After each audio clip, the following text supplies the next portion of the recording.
Hello friends, स्वागत है मेरे channel 3MMC PD for competitive exam में। आज ये हमारी फिजिक्स की दूसरी क्लास है, तीसरी क्लास है। लेकिन जो मोशन गति है इसकी आज पहली क्लास है। मोशन गति की पहली क्लास है, मोशन इज वो गति। तो गति से आप क्या समझते हैं? गति यानी कि मोशन। अब हर चीज़ में कुछ न कुछ, हर चीज़ में नहीं बोल सकते। जो एक चलन अवस्था में रहती है, जो चलती रहती है या कुछ काम करती रहती है, वो लगभग गति अवस्था में रहती है ना। जो लगभग काम करती रहती है, चलती रहती है, क्या गति अवस्था में रहती है। चलती रहती है, क्या कहलाती है? गति कहलाती है ना। गति है, गति कहलाती है।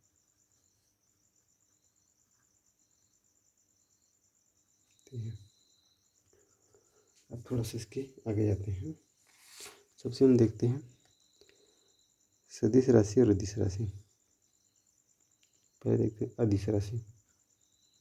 अदिश राशियाँ। अब अदिश राशियाँ क्या कहलाती है? वे भौतिकी राशियाँ, ठीक है। वे भौतिकी राशियाँ जिसमें क्या होता है? परिमाण होता है। क्या होता है? परिमाण होता है, दिशा नहीं होती।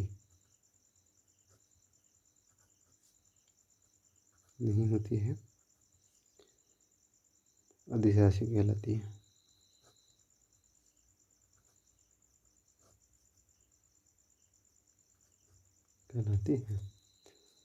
ठीक है। जैसे कि हो गया, उदाहरण लिख लेते हैं। और द्रव्यमान, चाल, आयतन, कार्य, समय और ऊर्जा। इसमें क्या होता है? परिमाण होता है, परिमाण है, लेकिन दिशा नहीं होती। मतलब एक दिशा नहीं होती, रहता है परिमाण बस रहता है। तो परिमाण क्या चीज़ है? एक बात है, परिमाण क्या है? परिमाण क्या है?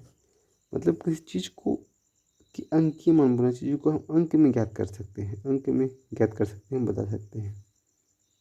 अंक में क्या ना ज्ञात कर सकते हैं ना, करना। अंक में ज्ञात कर सकते हैं, अंकीय मान बोल सकते हैं उसको एक प्रकार से।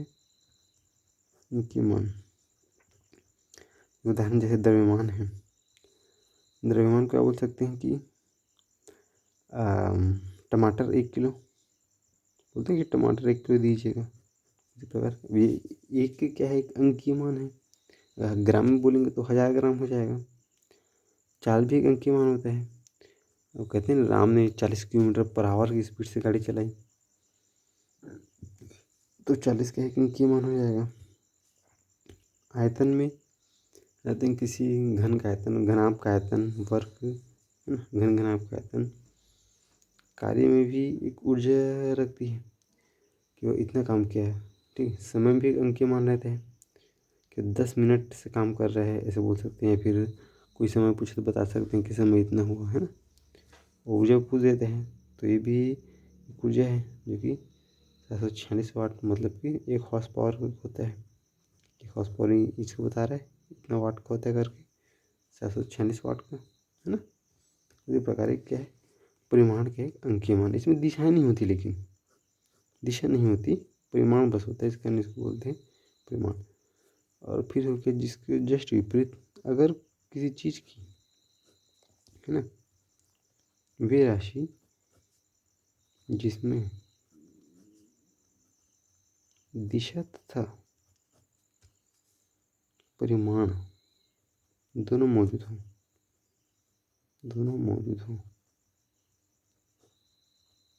क्या कहलाती है? सदिश राशि।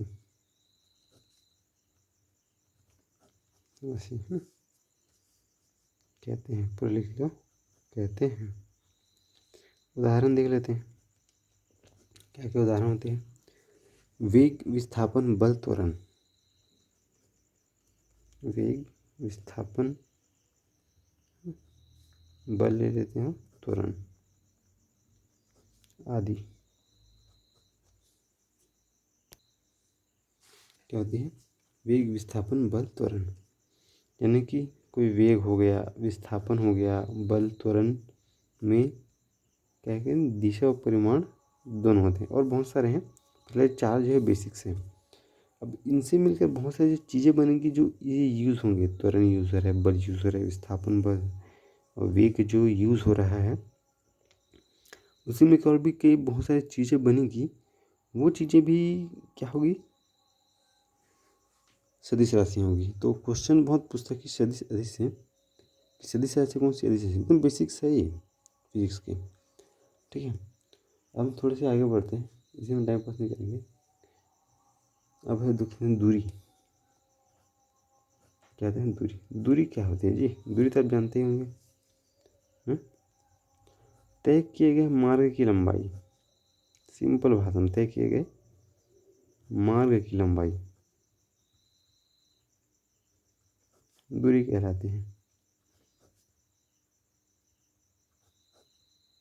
जैसे ये मान लो कि दिल्ली से मुंबई की दूरी कितनी है, तो हम जब ट्रेन से या बस से सफ़र तय करेंगे, एरोप्लेन से भी सफ़र तय करेंगे, तो दूरी मापेंगे कितना दूरी हम आए हैं करके, तो इसको दूरी कहलाएगी। तो तय किए गए मार्ग की जो लंबाई होगी वो क्या कहलाएगी? दूरी कहलाएगी। ओके, ठीक है। तो दूरी क्या है? दूरी क्या है? अदिश राशि है, अदिश राशि है, अदिश राशि है। कैसे? अब भाई दूरी जाना है, जैसे ये दिल्ली है, ये क्या है? मुंबई है। तो इसकी कोई दिशा थोड़ी नहीं रहा था कि इसी तरफ जाएगा कि ये दिल्ली है ना, इधर मुंबई है, तो जैसे इसके विपरीत उधर है, क्या है? कोलकाता है। कहीं भी जा सकता है। उसके ऊपर जाएंगे तो क्या जाएगा? जम्मू कश्मीर है। तो दिशा थोड़ी ना जरूरी है, इसका परिमाण बता रहा है, इसलिए अदिश राशि है। जो दूरी का जो मान होता है, दूरी का मान वो सदैव धनात्मक होता है। सदैव क्या होता है? धनात्मक होता है, होता है। ठीक है, अब समझ में आ गया आपको क्या होता है? सदैव धनात्मक होता है। ये एक अदिश राशि होती है ना। दूरी क्या होती है? एक अदिश राशि होती है, एक धनात्मक होती है। अब नेक्स्ट पढ़ते हैं हमको विस्थापन। क्या पढ़ते हैं? विस्थापन। विस्थापन, विस्थापन में क्या होता है बताइए? विस्थापन में क्या होता है? आपने पढ़ा होगा। एक निश्चित दिशा में दो बिंदुओं के बीच की न्यूनतम या फिर लंबवत दूरी को विस्थापन कहते हैं। दो बिंदुओं की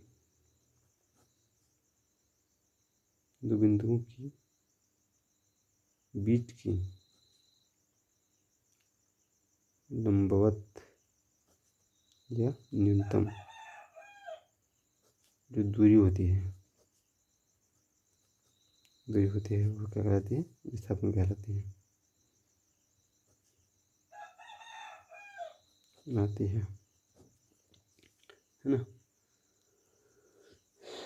लेकिन यह जो होती है एक सदिश राशि है। बताया था मैंने, विस्थापन सदिश राशि है।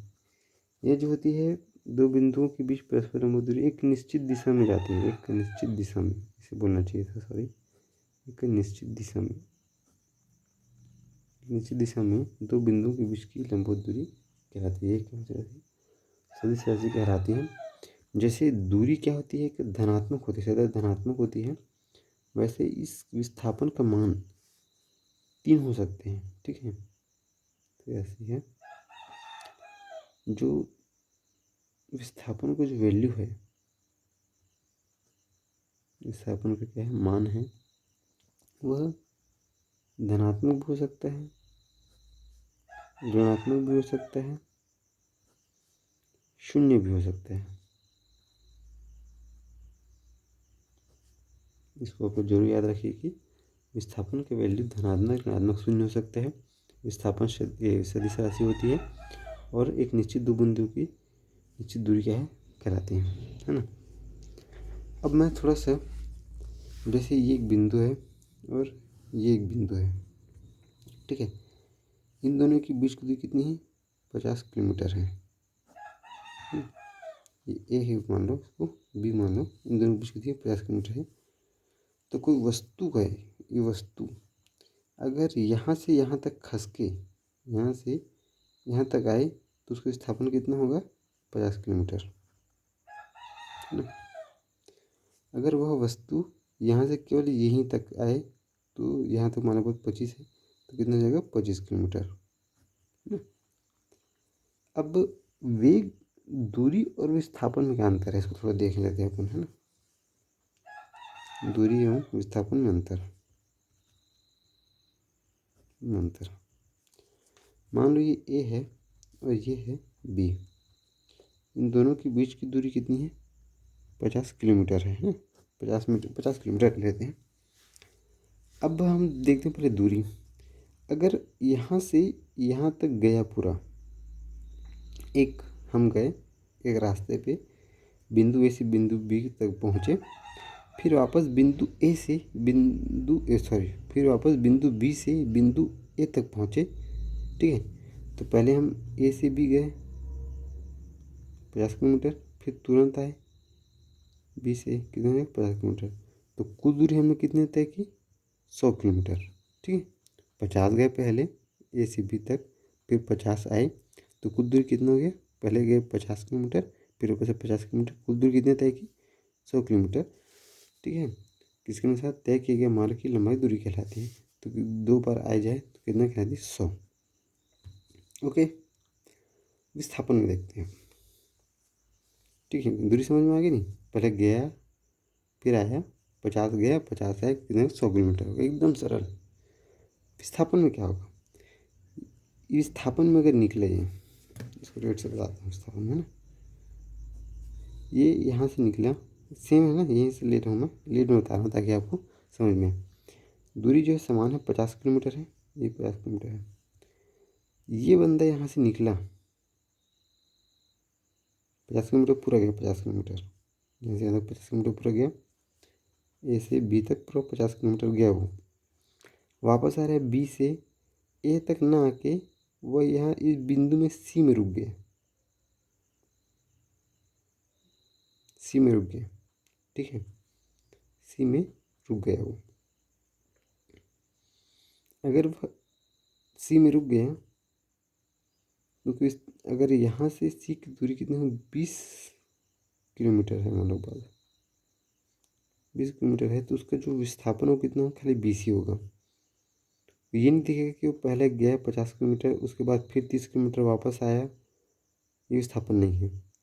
विस्थापन यहाँ से यहाँ तक, मतलब उसकी मूल बिंदु से कहीं तक की भी लंबाई, अंतिम जो मतलब प्रथम बिंदु, प्रथम ऐसे बोलना चाहिए कि प्रथम बिंदु ऋण अंतिम बिंदु, अंतिम बिंदु,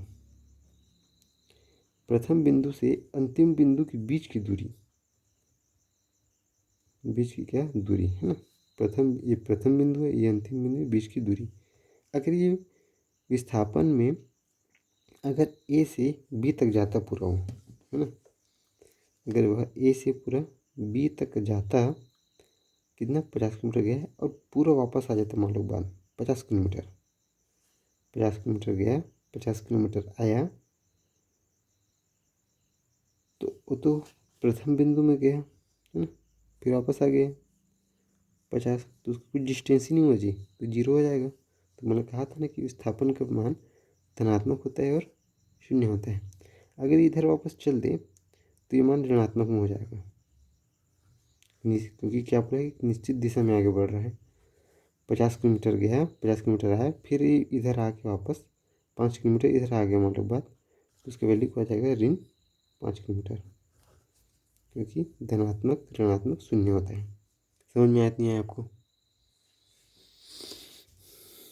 विस्थापन इसमें क्या अंतर है दूरी में? अगर दूरी में 50 किलोमीटर गया 50 किलोमीटर आया और फिर इधर वापस और जा रहे हैं, तो जुड़ते जाएगा। इधर और 50 किलोमीटर चलते तो 150 किलोमीटर हो जाएगा। वो थोड़ा जुड़ते हैं क्योंकि इसकी जो दिशाएं हैं, गहन दूरी, इसकी जो दिशाएं हैं वह नहीं है, कोई दिशाएं कोई मतलब ही नहीं है दूरी को, विस्थापन से मतलब पड़ता है। ठीक, तो समझ में आ गया।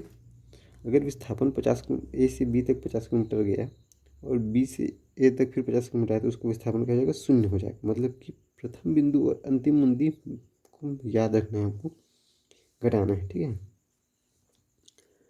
जीरो नहीं घटाना है। जब वापस आएगा तब घटाना चाहिए, जब सीधा जाएगा तो नहीं घटाना है। ठीक है, मतलब कि ये याद रखो, ये ऋण ऋण को छोड़ो बोली, इसको याद मत रखो लोग, कंफ्यूज हो जाओगे। अगर प्रथम बिंदु से अंतिम बिंदु के बीच की दूरी शॉर्ट में है, बस यही याद रख लो लोग। प्रथम बिंदु से अंतिम बिंदु के बीच की दूरी, अब वो कितना भी रहे, वो पहले यहाँ से अगर 50 किलोमीटर गए फिर वापस आके यहाँ पर रुके या फिर यहीं पर सीधे जाकर रुके सी में, कोई जरूरी नहीं है। इन प्रथम बिंदु अंतिम बिंदु के बीच की दूरी बस मान रखते तो 20 मान लो अगर 20 किलोमीटर है तो 20 किलोमीटर होगा, चाहे वह ए से बी तक पूरा गया हो फिर वापस सी में रुका हो, इससे कोई फर्क नहीं पड़ता। ए से लेकर बी सी की बीच की जो दूरी रहेगी, यानी कि प्रथम बिंदु से आखिरी बिंदु के बीच की दूरी ही विस्थापन कहलाती है। ओके, अब हम देखते हैं कि चाल चाल क्या होती है।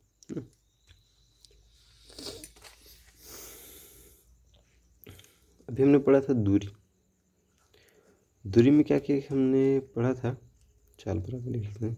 चाल बराबर क्या होता है, दूरी, दूरी में क्या पढ़ा गया, तय किए गए मार्ग की लंबाई, ये ऐसे होगा जी, ये थोड़ा गलत लिख देते हैं, थोड़ा ध्यान न दीजिएगा क्योंकि हम तय किए गए मार्ग की लंबाई क्या होती है, दूरी कहलाती है। करेक्ट कहा था मैंने, तय किए गए मार्ग की लंबाई दूरी कहलाती है। अगर उसी तय किए गए मार्ग की लंबाई, उसमें जो था हमने समय इंपॉर्टेंट नहीं था, समय को हमने ध्यान नहीं दिया, खाली मार्ग तय कर रहे हैं वही दूरी कहलाएगी। लेकिन अगर उसमें अगर समय लग जाए बटा समय दर, तो वो कहलाती है चाल कहलाती है ना, क्या कहलाती है, चाल कहलाती है। उसकी परिभाषा कैसी होगी कि किसी वस्तु द्वारा प्रति सेकंड तय की गई दूरी चाल कहते हैं, है ना, ऐसे चाल।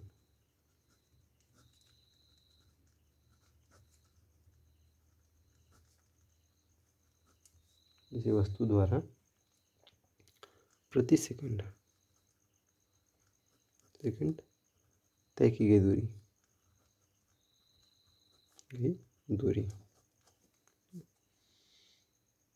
ठीक है। तो इसका ऐसे ही मतलब क्या होता है,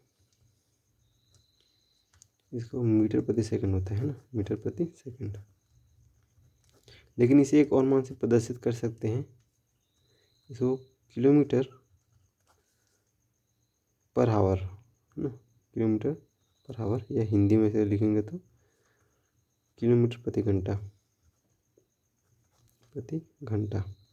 ऐसे लिख सकते हैं, मीटर प्रति सेकंड या किलोमीटर प्रति घंटा, दोनों क्या सही है।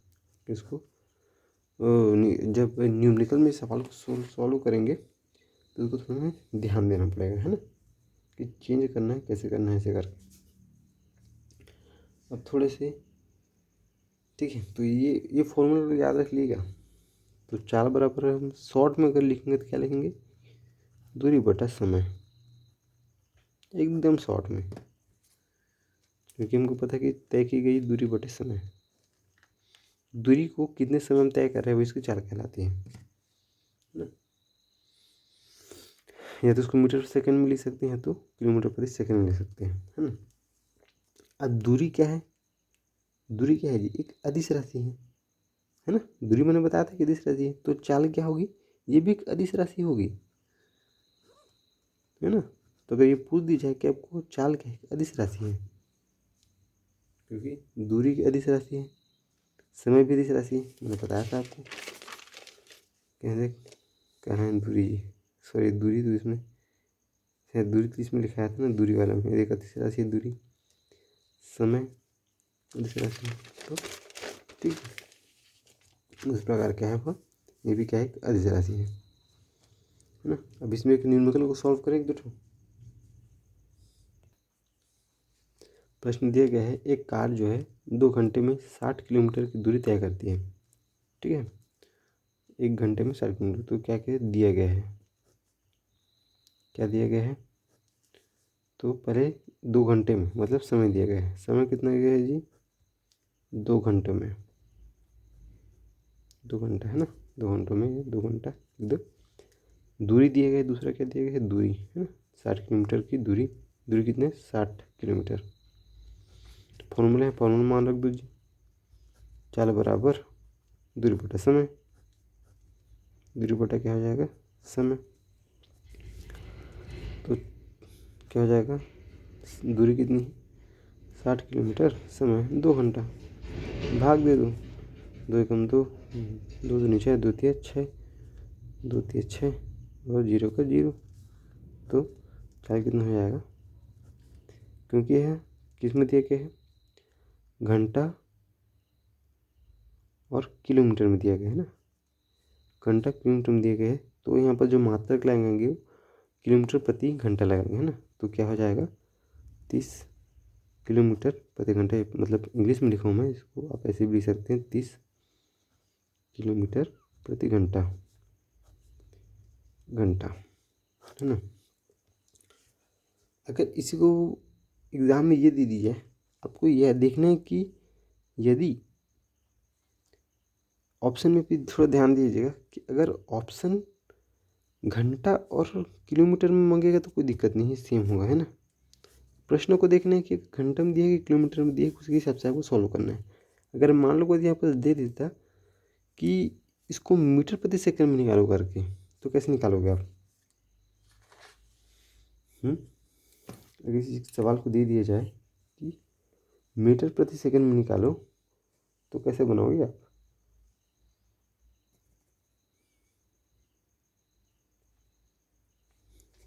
तो उसके लिए 2 फॉर्मूला हैं, 2 फॉर्मूला है ना।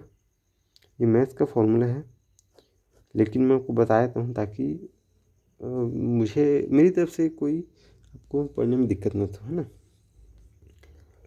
एक होता है, अगर किसी को मीटर से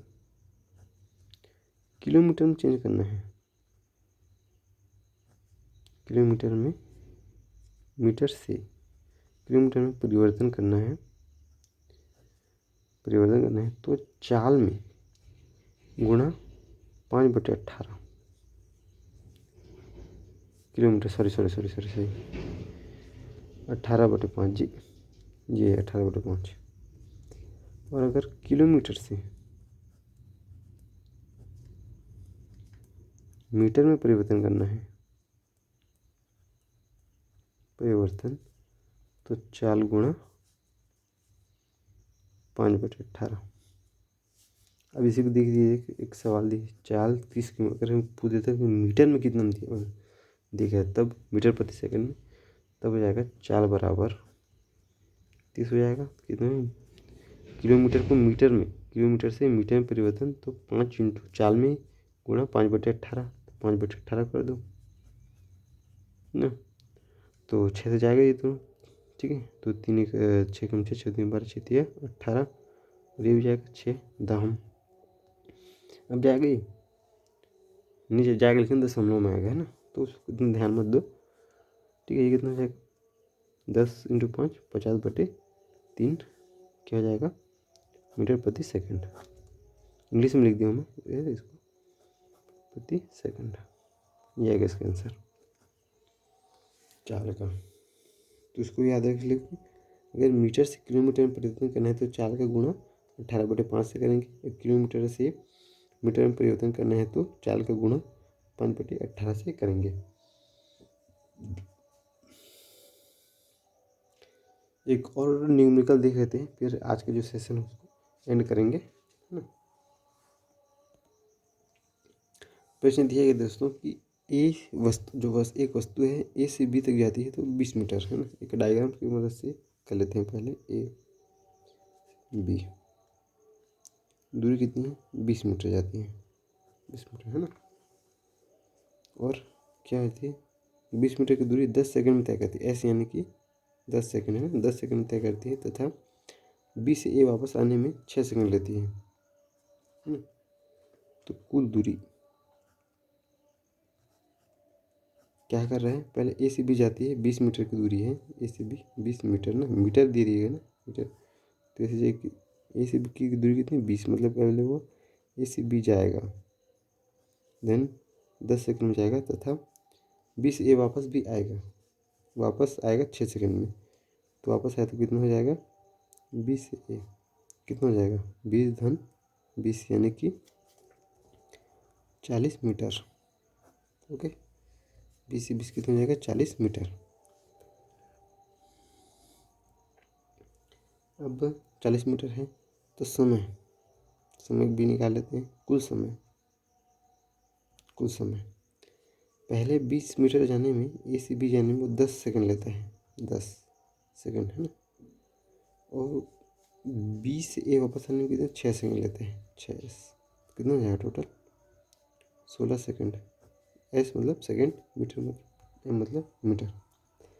तो औसत चाल क्या होगी,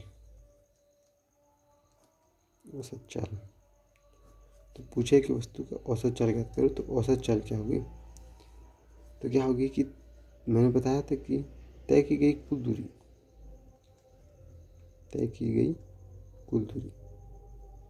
अब औसत चाल में इसमें हमको कुल लगा देना है कि कुल तय की गई कुल दूरी, कुल समय अंतराल है ना, कुल दूरी या कुल समय है ना, तय की गई कुल दूरी या फिर कुल समय। कुल मतलब तो जानते हैं ना कि योग होता है। तो टोटल दूरी कितनी है 40 मीटर और टोटल समय कितना है 16 सेकंड। कितना हो जाएगा यह घटाएंगे तो 4 चौक 4 दाहम 10/4 यानी कि कितना हो जाएगा 5/2 यानी कि 2.5 मीटर प्रति सेकंड है ना। ये कितनी हो गया, वस्तु की औसत चाल कितनी है 2.5। ठीक है, तो दोस्तों आज की क्लास यहीं तक समाप्त करते हैं। जय हिंद।